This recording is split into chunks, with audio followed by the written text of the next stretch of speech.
Naranasan mo na bang mangarap kahit alam mong mahirap ang buhay?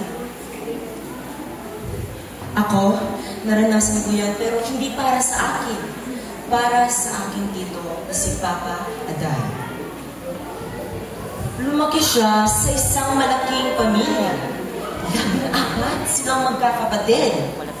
Ang kanilang tatay nagtitinda ng kakanin at candy para may pangtustos. Minsan, nangungulekta pa siya ng mga pagkain para sa mga baboy na kanilang alaga. At ang kanilang nanay, nag-aalaga ng mga anak habang tumitinda sa hirap ng buhay. Karamihan sa mga kapatid nila hanggang elementaryan lang ang natapos. Pero kahit ganon, matatalino sila at masisipag. Si Papa Aday, nang bata pa, nakikita na ang kanyang talino. Salutatorian sa elementarya, valedictorian sa high school. Pero hindi lang siya magaling sa akademya. Magaling din siya sa larangan ng pagguhit at pagtulong sa pamilya.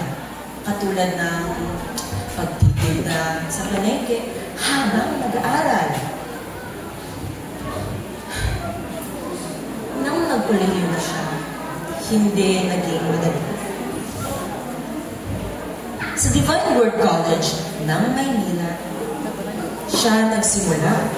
Pero dahil sa hirap ng buhay, lumipat siya sa Maynila. Doon, naging estudyante nagtatrabaho sa Manuel L. Quezon University. Tuwing Sabado at Linggo naman, namamastikan bilang kasambahay ng tiyahin. Minsan, kasama sa pagpipintura at iba pang construction work. Para lang may pamasahe at panggastos sa eskwela. Pero sa lahat ng hirap, ng sakripisyo, nagtapos siya noong 1985 bilang magna cum laude. At noong taong 1986, naging ganap na accountant. Nagsimula ng maliit ang posisyon sa isang kumpanya hanggang sa pinalad na natanggap sa Bangko Sentral ng Pilipinas. Unti-unting umangat, naging scholar ng BSP at kalaunan, hinirang na Deputy Governor ng BSP kung saan isa sa mga pinakamataas na katungkulan sa Pilipinas. Nakalibot siya sa buong mundo upang irepresenta ang Pilipinas sa larangan ng ekonomiya. Pero higit sa lahat, natupad niya ang pangarap na makatulong sa pamilya at mabigyan ng magandang kabuhayan ang kanyang 3 anak.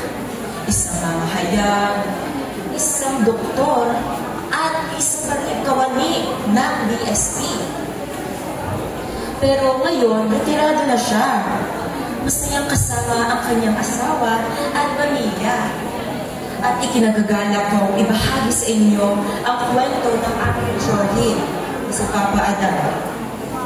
Galing sa mahirap na pamilya ng Trillanes, ngayon ay bahagi ng kasaysayan ng ating bayan. Kaya sa tuwing makikita ko ang ngiti niya, alam kong iyon ay bunga ng pawis, sakripisyo at pusong hindi sumusuko. Sa likod ng ngiti ni Papa Aday, naroon ang kwento ng tunay